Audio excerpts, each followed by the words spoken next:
I swear to you, the last hour and 15 minutes of this movie I watched like this.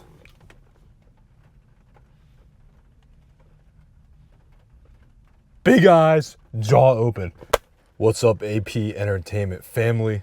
I'm here on a rainy day, and I decided it's been too long. I gotta make my return to the movies. I owe it to myself. I owe it to the GOAT, Tom Cruise, who has been entertaining us in this series now, risking his life in the movie as a character and in real life as an actor for 30 years. Now, I know I'm a couple weeks late. Very busy time right now. But I said, hey, it's a rainy Sunday. No better time than right now to knock it out. I was a little afraid to watch the movie because, a lot of people feel like it's the last one. I was afraid of some deaths, maybe some bad news that would have me leaving that theater sad. But man, I just left that theater on a dreary day in a great mood. This movie is simply fantastic. Now, is it the best of the series? No, that still goes to Fallout and probably the original after that. But after those two, this is right up there with Ghost Protocol, Rogue Nation for me. This isn't going to be a normal style review for me again because we're a couple weeks out now. This is more of just if you haven't seen it yet and you're like me, if you were like me and hadn't seen it yet, it is 100% worth going to see this movie on the big screen if you're a Mission Impossible fan. If you don't know much about the Mission Impossible movies, I'm going to keep it 100 with you as we always do here on my channel.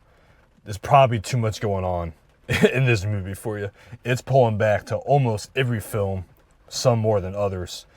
My one complaint, now that I bring that up, my biggest complaint is there is so much exposition in the first 30 minutes of this movie. If you follow me on this channel, you know I hate this new trend over the last 5 to 10 years in movies. Like, you see 5 minutes of the movie and then there's an opening title. Not a fan of that. I like when the movie just starts and then you watch it. I clocked it on my phone. The opening sequence of this movie, before you get that opening title screen, was pushing 25 minutes, guys. And if you've seen it, if you've made it to this point in the video, you're probably laughing with me right now. Legitimately, 20-25 minutes of movie before you even get that opening title.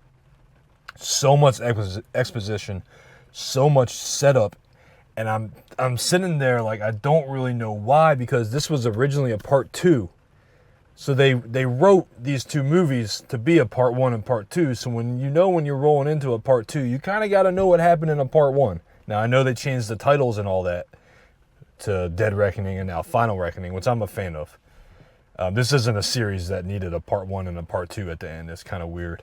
So I'm glad they made that change, but so much exposition, so much explaining to the audience what's going on, so many flashbacks, even to the movie that just came out 2 years ago. It's like, wow.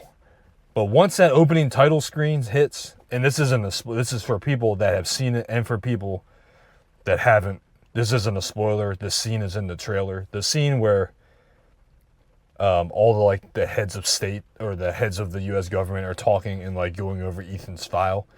From that point till the end, this movie absolutely takes off and flies. The stunts are fantastic. The plot is awesome. The really crazy stunt scenes with Tom, they're long. Like you experience them with him. I'm watching the movie like I'm watching him actually do it, filming. My background is in video production. I film a lot. So maybe that's part of it, but I feel like I'm actually watching him film the scenes. I swear to you, the last hour and 15 minutes of this movie I watched like this.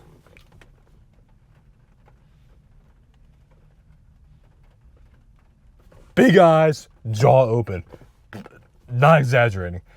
When this movie takes off, it takes off. I gotta clap it up. Definitely better than Dead Reckoning, which had a lot of problems due to trying to film during the pandemic. We're not going to go into all that. I've touched on that before, as have many others.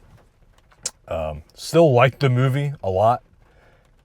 People people, the ratings in that movie are crazy. I believe it's like a 96 audience, like a 96 critics, 94 audience. We're a little under that on both.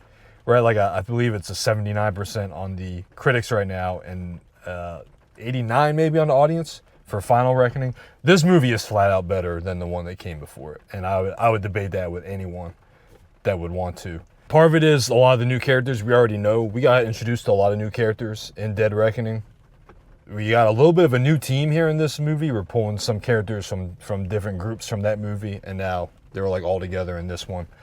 There is one surprise character from way back that ends up playing a big role. That was nice to see. And don't bother trying to guess who it is because it's a deep pull. But when you see his face, you'll recognize him. And in that instance, it was probably good to use a flashback scene. There's a very sad scene that comes back a couple times. I didn't quite have the tear come down, but man, I was feeling it. So, hey guys, so I'm sitting here editing and I'm kicking myself because I forgot to mention in my review that despite it being the most overused plot device in film for years now, it's still, just like Fallout and just like Dead Reckoning, I still got fooled and did not see the first mask reveal of the movie coming. Caught me completely by surprise, as it always does, even though it should be the most obvious thing ever. So I just wanted to throw that in here. For me, AP Entertainment official grade. Again, if you have seen a couple of the Mission Impossibles at least, you're going to like this without a doubt. It is long. It is legitimately 2 hours and 50 minutes. I was able to make it through the whole thing without having to use the bathroom, so I can remember every scene. For those of you that saw the one that came before this, we go back and visit the submarine. You've seen the crazy airplane stunts in the trailer. There's a lot of high tense, high action set pieces. Pretty good acting. I'm not gonna lie, Tom's acting has definitely fallen off since Fallout. He's really, legitimately a good actor in Fallout. These last two, you can tell he's focusing more on the production, making sure the scenes are the way he wants them to be, and doing the stunts. His acting's he's kind of just there. But the rest of the cast do a pretty good job. It was nice to see Haley Atwell again. It is kind of weird how she just like replaced Rebecca Ferguson's character as like Ethan's love interest, even though they never actually like come through on that scene-wise. We know that's a thing in Tom Cruise movies. He rarely actually gets with a woman, even if it's teased. That's why Top Gun Maverick was such a surprise. He had an actual sex scene in that movie. But it's an A-, a fantastic production. There's a couple script and plot problems, as all Mission Impossible movies have, because they just move. But nothing glaring, nothing that's like, that doesn't make sense. Why are they doing this now? Again, it's just my complaints the first 30 minutes. Too much exposition and kind of weird. I was sitting in the theater like, oh man, this is like going to be a mid-tier Mission Impossible movie at best. And then, like I said, it takes off. It takes off after that setup. This movie is huge. It's not really comparable to any of the other Mission Impossible movies. Maybe 6 and 7 a little bit, just with the scope. It honestly felt like a huge comic book movie, but without special powers.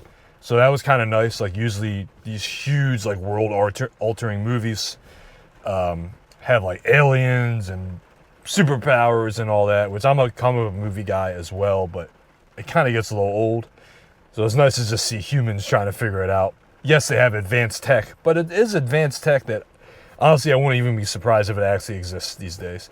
And my closing thought will be this.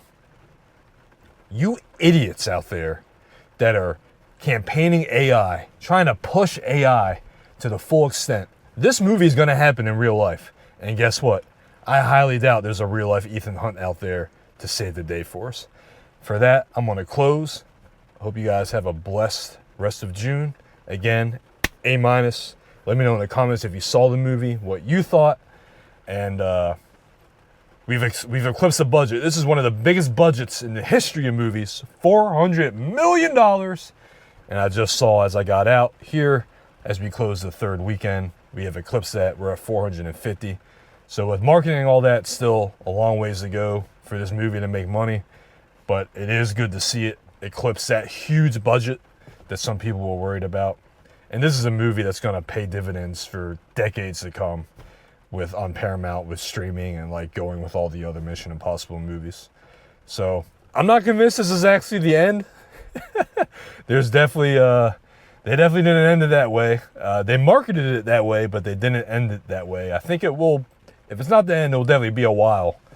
Because I know Tom wants to do another Top Gun. He keeps teasing this movie he's going to do in space. So it'll be nice to see him do some other things, because I know he basically just filmed these 2 Mission Impossible movies back to back for like the last 5 years. So well, thank you guys so much for joining me here on AP Entertainment, and I will see you guys next time.